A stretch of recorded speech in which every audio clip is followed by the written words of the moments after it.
دو دفعہ آسمان کے فرشتے روئے ہیں، ایک 4000 سال پہلے جب ابراہیم آپ 96 سال کی عمر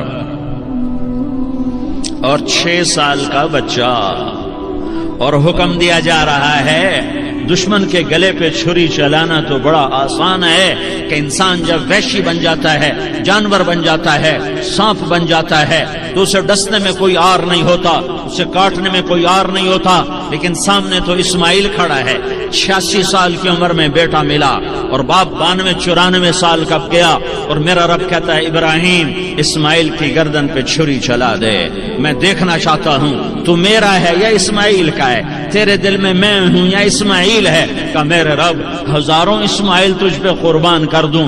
چھری اٹھائی، فلسطین سے چلے اور پہنچے مکہ مکرمہ، بیوی سے کہا بچے کو تیار کرا دو، سیر کرانے لے جا رہا ہوں، بچے کو تیار کرایا۔ آج پہلی دفعہ بچہ باپ کو دیکھ رہا ہے، انگلی پکڑ کے اچھلتا ہوا جا رہا ہے، میرا ابا مجھے سیر کرانے لے جا رہا ہے، یہ نہیں خبر کہ چھری کے نیچے سے گزارنے لے جا رہا ہے۔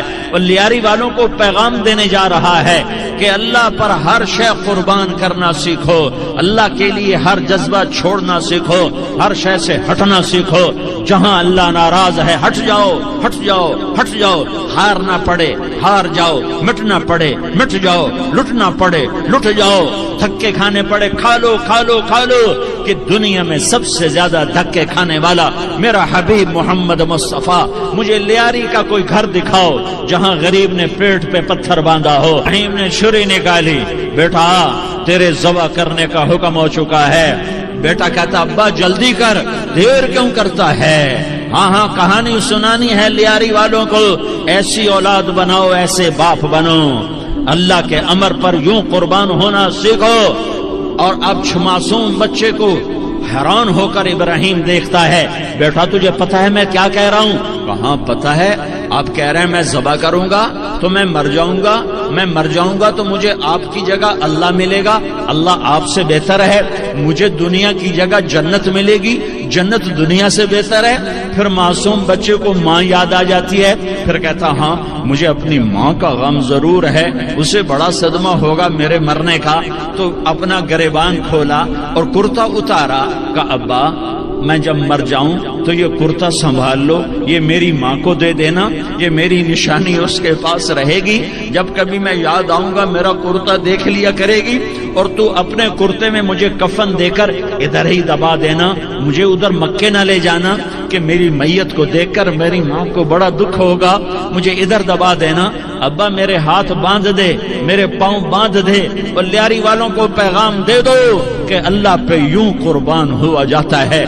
96 سال کا بوڑھا باپ بیٹے کے ہاتھ باندھ رہا ہے، کسائی کی طرح جیسے بکرے کے ہاتھ پاؤں باندھتا ہے، پاؤں باندھ رہا ہے۔ پھر بیٹے نے کہا ابا مجھے الٹا لٹانا، سیدھا نہ لٹانا، کہیں تیری نظر پڑے اور تیرا ہاتھ کانپ جائے اور حکم ٹوٹ جائے، مجھے الٹا لٹا دے۔ وَتَلَّهُ لِلْجَبِينِ، الٹا لٹایا اور اپنا گوڈا ان کی کمر پہ رکھا اور ایسے ان کے سر کے بال پکڑ کر یوں سر اٹھایا، چھری کو نیچے سے گزارنے کے لیے، ایک ہاتھ میں سر کے بال، ایک ہاتھ میں چھری، گوڈا اس کی کمر پر، اور یوں آسمان کو دیکھا۔ ہائے ہائے، کائنات ہل گئی، ابراہیم کی نظر آسمانوں پر گئی، کیا فرشتوں میں ہلچل مچ گئی، فرشتوں کو کیا خبر کہ آگے کیا ہونے والا ہے۔ کہنے لگے یا اللہ کیا تو مجھ سے ناراض ہو گیا ہے کہ اسماعیل کی محبت نے میرے دل میں جگہ پکڑ لی ہے، یہ لے تیرے نام پہ قربان کرتا ہوں۔ ناراض نہ ہونا، تجھ پر ہر شے فدا ہے، ہر شے قربان ہے، یہی لا الہ الا اللہ کا مطلب ہے۔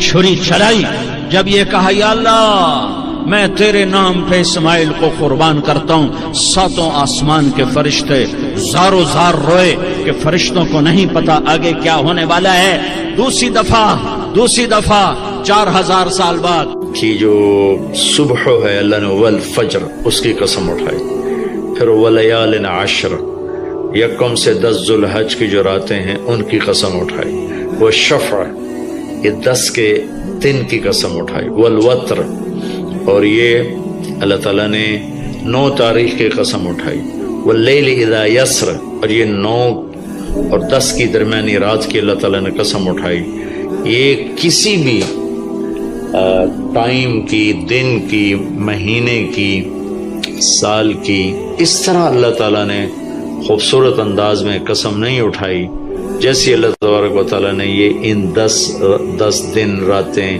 9 کا دن، 10 کا دن، 10 کی رات، 10 کی صبح ہو.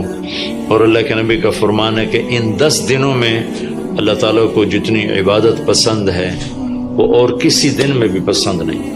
اور اس میں کوئی شک نہیں، ان 10 دنوں میں سب سے بڑی عبادت وہ حج ہے، جس کو اللہ تعالیٰ نصیب فرمائے اور جس کے مقدر میں فرمائے. حج ان 10 دنوں کی سب سے بڑی عبادت ہے.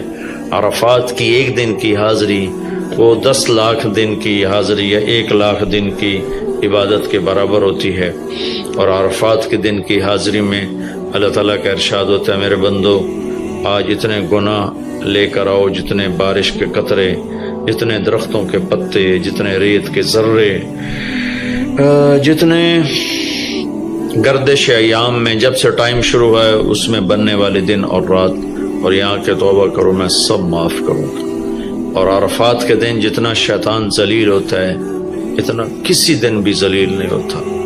اور میرے محبوب صلی اللہ علیہ وسلم نے یہ دن حج کا، عرفہ کا زور اثر کٹھی پڑھ کے پھر سارا دن شام تک کوئی 5-6 گھنٹے مسلسل دعا مانگی. اور آپ نے فرمایا کہ اس وقت میرا اللہ میرے صحابہ پہ فخر فرما رہا ہے، اور قربان جاؤں خطاب کے بیٹے پر فرمایا، اور عمر بن خطاب پہ اس وقت میرا اللہ خاص طور پہ خوش ہو رہا ہے، اور خاص طور پہ عمر بن خطاب پہ اللہ تعالیٰ فخر فرما رہا ہے. تو ان 10 دنوں میں جسے اللہ حج میسر فرما دے تو اس سے بڑی عبادت کوئی نہیں. حج میسر نہیں ہے تو پھر ان 10 دنوں میں نومی کا روزہ رکھنا، ان 10 دنوں میں روزے رکھنا، اس میں نوافل کی کثرت، صدقے کی کثرت، پھر قربانی، یہ سارے اعمال ان 10 دنوں میں انتہائی محبوب ہیں.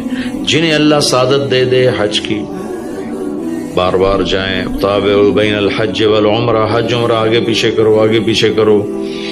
ایک بہت بڑا طبقہ ہے جو یہ کہتا ہے کہ ایک دفعہ فرض ہے اس کے بعد کوئی ضروری نہیں. میں کب کہتا ہوں کہ ضروری ہے؟ ضروری نہیں ہے، لیکن ضروری کا مطلب فرض نہیں ہے، لیکن اللہ اس کے رسول کو پسند ہے کہ اس کے گھر بار بار آیا جائے، بار بار حاضری دی جائے. اللہ کے نبی کو تو آخر عمر میں جا کے موقع ملا، اس کے بعد آپ دنیا سے تشریف لے گئے. اگر آپ اس کے بعد زندہ رہتے تو یقیناً آپ ضرور حج کرتے، چونکہ آپ نے جتنے سال مکہ میں گزارے آپ نے ہر سال حج کی. نبوت کے اعلان سے پہلے بھی اور نبوت کے اعلان کے بعد بھی آپ نے مسلسل حج کی، اور 4 عمرے آپ نے فرمائے زندگی میں پر 4 عمر. ایک عمرہ مدینہ سے خاص طور پر تشریف لائے جس کو ہم صلح حدیبیہ کہتے ہیں، وہ ہو نہیں سکا، لیکن آپ نے وہیں عمرے کا کام پورا کیا، سر مڑائے، احرام کھولے. پھر اگلے سال آپ اس کی قضاء کے لیے تشریف لائے. پھر ایک عمرہ آپ نے فتح مکہ کے بعد جعرانہ سے احرام باندھ کے تشریف لائے اور عمرہ کیا، اور ایک عمرہ آپ نے اپنے حج کے ساتھ کیا. صدیقی دور میں پہلا سال جنگوں میں گزر گیا، دوسرے سال صدیق اکبر اب تشریف لائے. فاروقی دور میں عمر بن خطاب رضی اللہ تعالیٰ 10 سال حکومت کی، 10 سال حج کیا، ہر سال حج پہ تشریف لائے. عثمان رضی اللہ تعالیٰ عنہ نے اپنی خلافت کے دور میں جب تک امن رہا ہر سال حج کرتے رہے. جب فساد شروع ہوا تو آپ رکے، اس میں شہید ہو گئے. علی رضی اللہ تعالیٰ عنہ کو موقع نہیں ملا، جنگوں میں زندگی گزر گئی، اور اسی میں آپ اللہ پاک کی بارگاہ میں پہنچ گئے. تو لیکن باقی 3 ساتھیوں کی خلافت کے دور میں آپ نے بکثرت حج اور عمرے کیے. تو دین کے کسی عمل کو یوں کہہ کر ہلکا نہیں بنانا چاہیے کہ اس کی کیا ضرورت ہے، اتنا پیسہ خرچ کرتے ہیں، اس کی کیا ضرورت ہے، کسی غریب کو دے دیا جائے. یہ اس طرح تقابل نہیں کرنا چاہیے کہ اللہ کے گھر کی حاضری کو اتنا ہلکا نہیں سمجھنا چاہیے. میرا اللہ بلائے تو بار بار جانا چاہیے، اور جس کو اللہ توفیق دے عمرے پہ جائے، حج پہ جائے. ہاں غریبوں پر بھی خرچ کرے، اپنے رشتہ داروں پر خرچ کرے، ضرورت مندوں پر خرچ کرے، لیکن اللہ کے فضل سے امید ہے جو اس طرح اللہ کے گھر جانے پر خرچ کرتے ہیں تو اپنے اللہ کے فضل سے غریبوں پر بھی خرچ کرتے ہیں. اس کو آپس میں یوں اس کا مقابلہ نہیں کرنا چاہیے، یہ چیز اللہ کو پسند نہیں ہے۔ شہنشاہ کے، دنیا کے سب سے بڑے بادشاہ کے دربار میں حاضری کو ہم اتنا ہلکا نہ سمجھیں، بہت بڑی سعادت ہے۔ حضرت امام حسن کی سنا دیتا ہوں۔ امام حسن رضی اللہ تعالی عنہ نے 20 حج پیدل کیے، مدینہ سے پیدل تشریف لاتے تھے۔